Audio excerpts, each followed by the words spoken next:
Hi there, welcome to Conversations, where we seek to advance your leader and team excellence by discussing relevant topics that impact today's organizations. Welcome to the show. Hey there, leader. In today's conversation, I have the opportunity to speak with Dr. Anthony Perdue about leading with emotional intelligence during a crisis. I'm your host, Dr. Kelly Whalen. Dr. Anthony Perdue is a doctor of strategic leadership, as well as an executive and leadership coach, trainer, teacher, speaker, and consultant. Dr. Perdue is also one of my amazing team members at Bellum Leaders.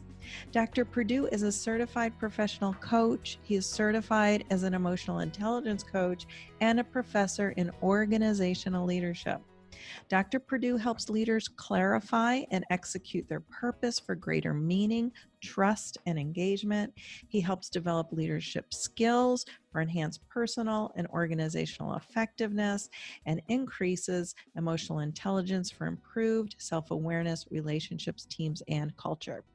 For all you Clifton Strengths enthusiasts, Dr. Perdue leads with strategic individualization, relator, learner, and ideation. Dr. Perdue, welcome to the show.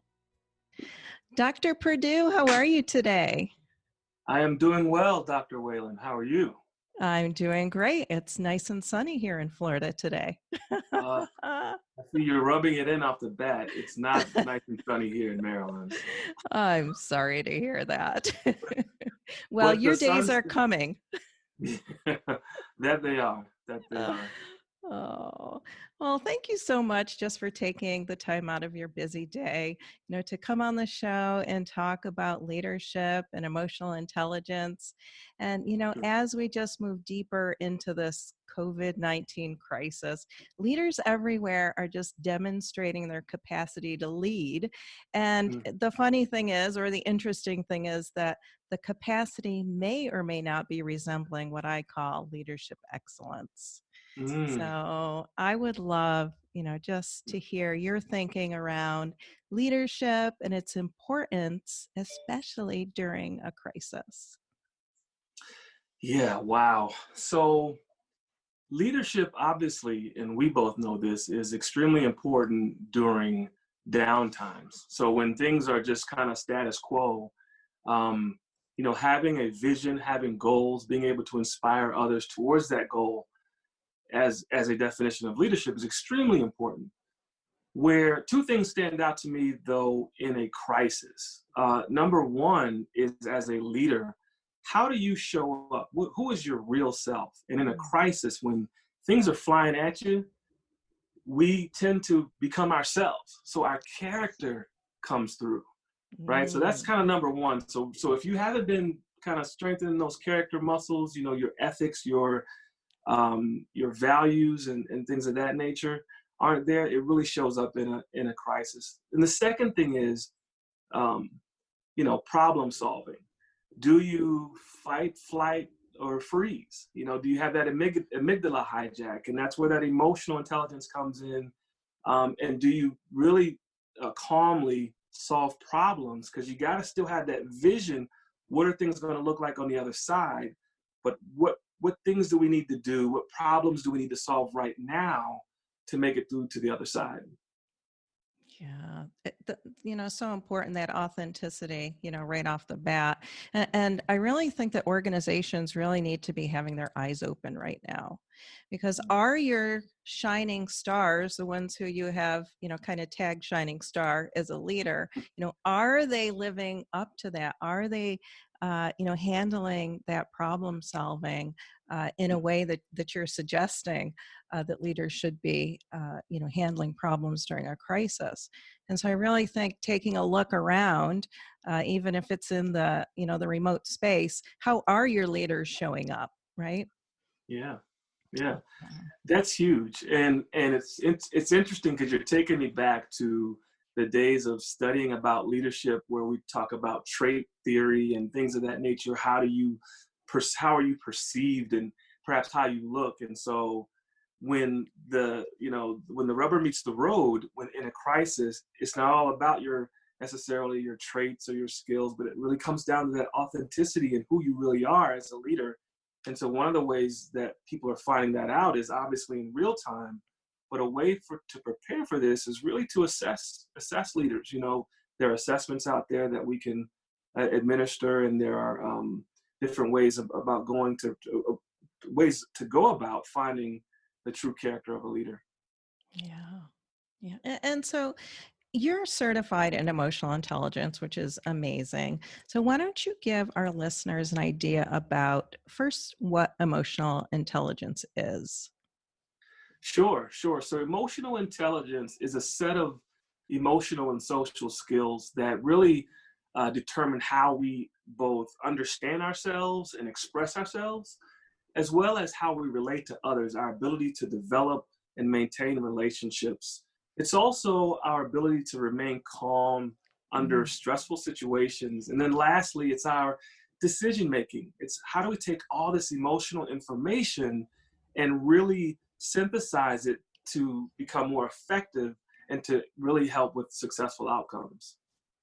yeah, that's great information there. And that sounds like the link to leadership. So how is or why is emotional intelligence so important for leaders? Well, so let me first say that studies have shown that emotional intelligence, so there's been this long debate about IQ, right? And then there's Hmm. EQ. And then the question is, well, how can folks that drop out of high school, right, who were like F students go on to create, computers and personal computers and just literally change the world? Well, it's their emotional intelligence. So for a leader in as far as emotional intelligence, to be able to understand, to self-actualize, which is part of self-perception. What are my goals? What do I really want out of life? That's a key component of emotional intelligence. And then how do I, as a leader, show up in specific activities, or specific times when I interface with people? Am I a bull in the china shop? Am I unable to get along with folks? So emotional intelligence is so important when it comes to self-leadership, knowing what you want out of life and knowing how to guide yourself, as well as our ability to lead others. Yeah. So it sounds like when you're talking about IQ and emotional intelligence, you need more than business acumen to be a great leader. Sounds like That, there's all these that, other facets of leadership that go hand in hand. Which I yes. think is good news. Like you said, not everybody, goes to school, is educated in the way that, we typically define that. But still, people are talented. They do, dig deep into themselves and are able to uh, articulate their authentic self, whatever that looks like to the world. Mhm. That's right. That's right. Yes. Yeah. Yes. And so when we think about, let's just think about the times now, because these definitely are just challenging times.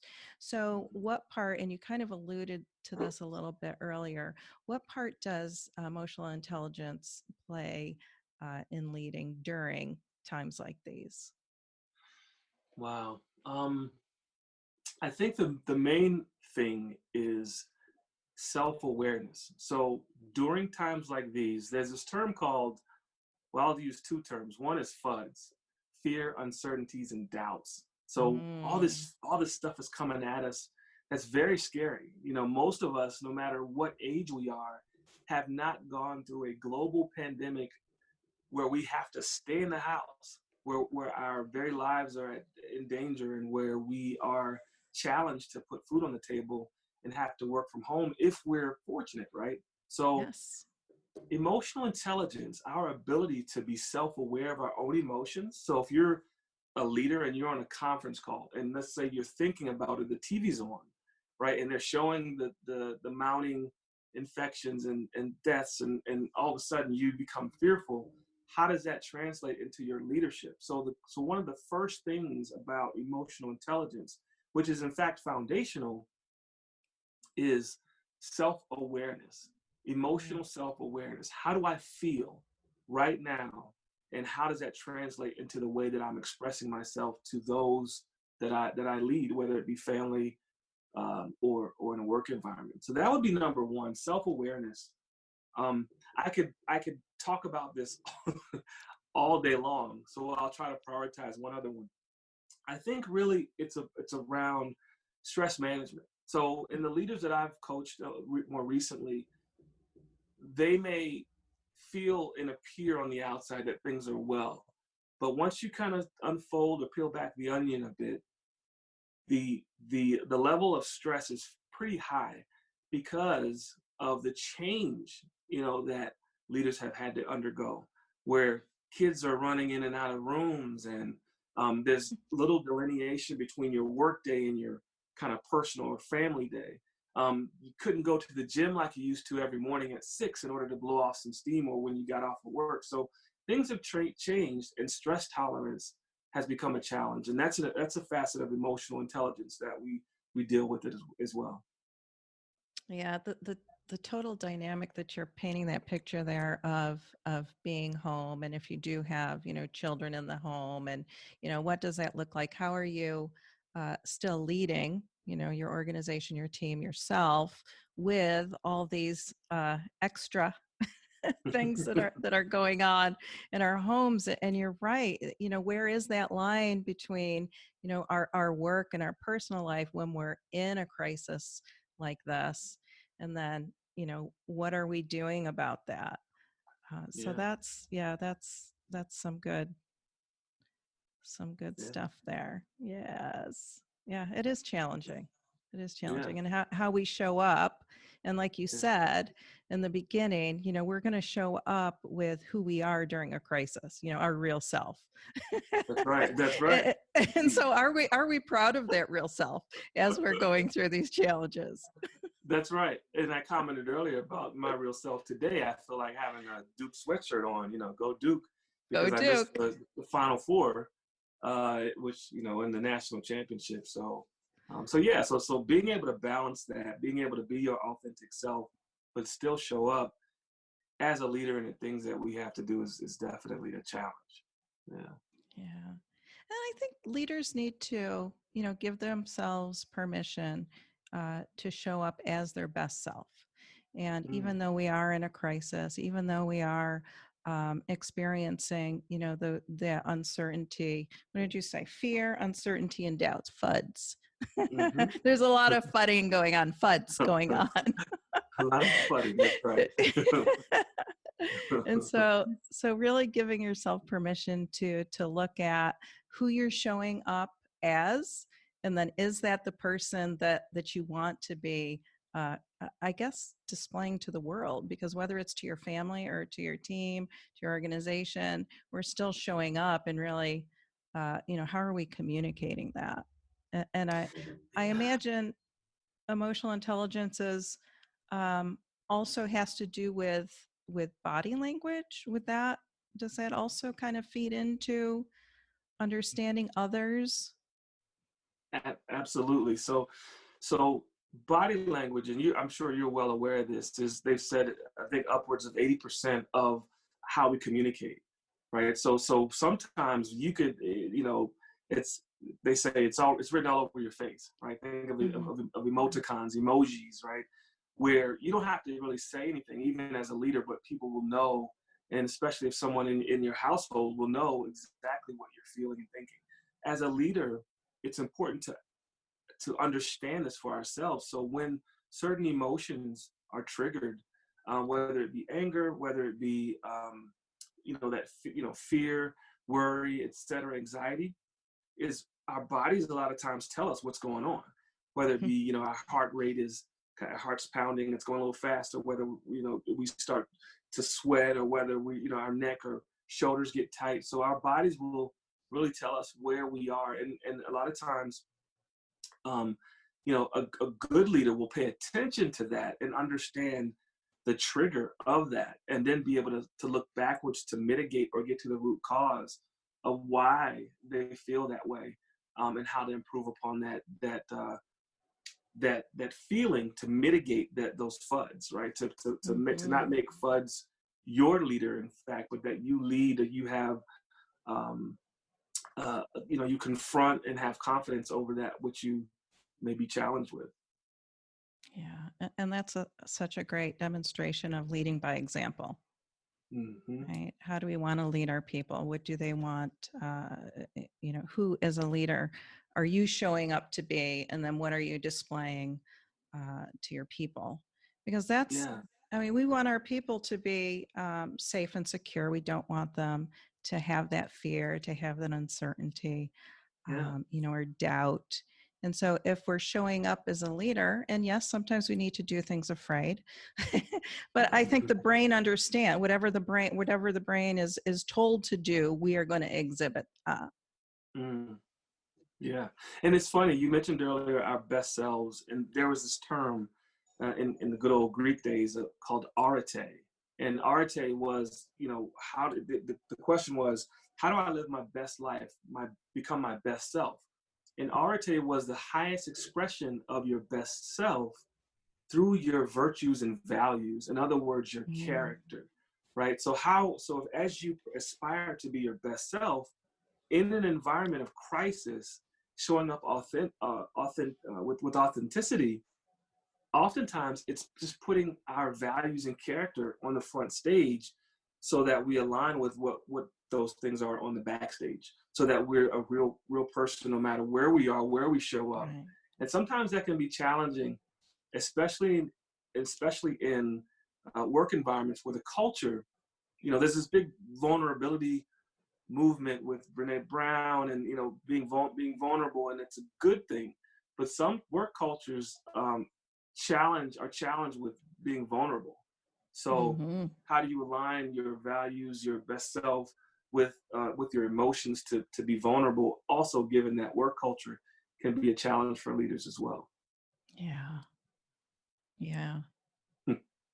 Yeah, when I think about that and, emotional intelligence playing with other aspects, like you said, how you're showing up as a leader, your personality, development opportunities, all those things, I think hinge on how we show up as a leader. Hmm. Hmm. Yeah. Yeah. Yes.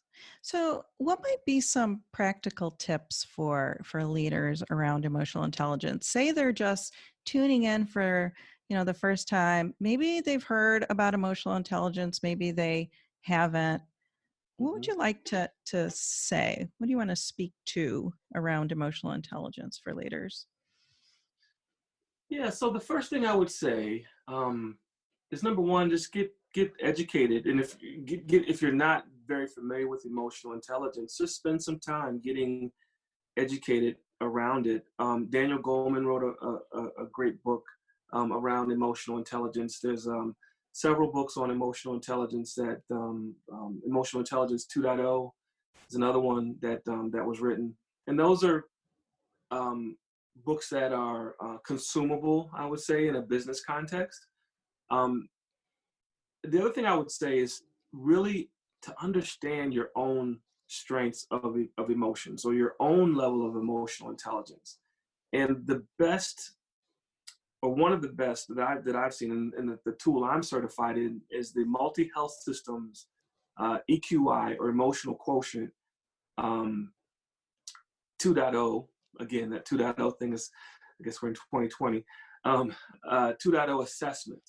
And I think that's something that it will help you to understand how you perceive yourself, how you express yourself and show up to others, how you deal with your interpersonal relationships, your level of empathy, your level of social responsibility, your level of stress tolerance, your level of decision making, problem solving, and even well being. So it's a very information rich assessment that leaders can take to really understand themselves as well. So I would say Yeah. those two main things, just to get started and grounded in emotional intelligence. Now, would you suggest that leaders can use this assessment that you're certified in as a 360? Absolutely. In fact, that is So now we're talking about, again, emotional intelligence is a piece of leadership, right? It's a huge piece, but with a 360, you're now giving the assessment to those around you, to people that lead you, to your peers, and to those that you lead. And the more alignment there's a term called objective self-awareness, and that term is used for how closely are you to those that perceive you. And that's one of the ways to really understand and say, hey, I am very aware of who I am and how I show up as a leader. So I would encourage not just the assessment with their leader, but if they have a chance to do the 360 assessment, I think that is one of the best ways to create self-awareness, and especially in emotional intelligence all the way around. I think that's extremely, that's huge. Yeah.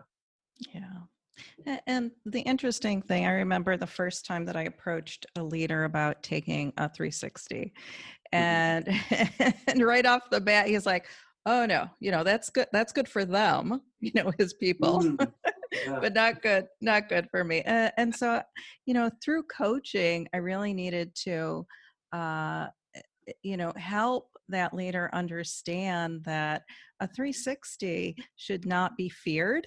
It should be something that leaders are accepting of, and that we want to learn, Mm, how other people are viewing us. And what we're speaking to them, whether it's through our body language, or through the activities that we're doing as leaders. And so I'm always encouraging leaders to go ahead and take a 360, be enlightened, because that's the only way that we're going to um, be able to uh, really heighten our leadership, yeah. by really having that spotlight on us, and then being able to say, I went through a 360, this is what I learned about myself because other people were involved in the process. Yeah. Yeah. And it gives you so much self-awareness. And it's funny you mentioned that sometimes, in your experience, the person was a little bit, uh, apprehensive about the 360. And that's actually very, very normal from the top down. So there was a study given a few years ago that said self-awareness was the number one challenge among CEOs. In Mm. fact, in coaching, I think it was like 75% of respondents felt that way.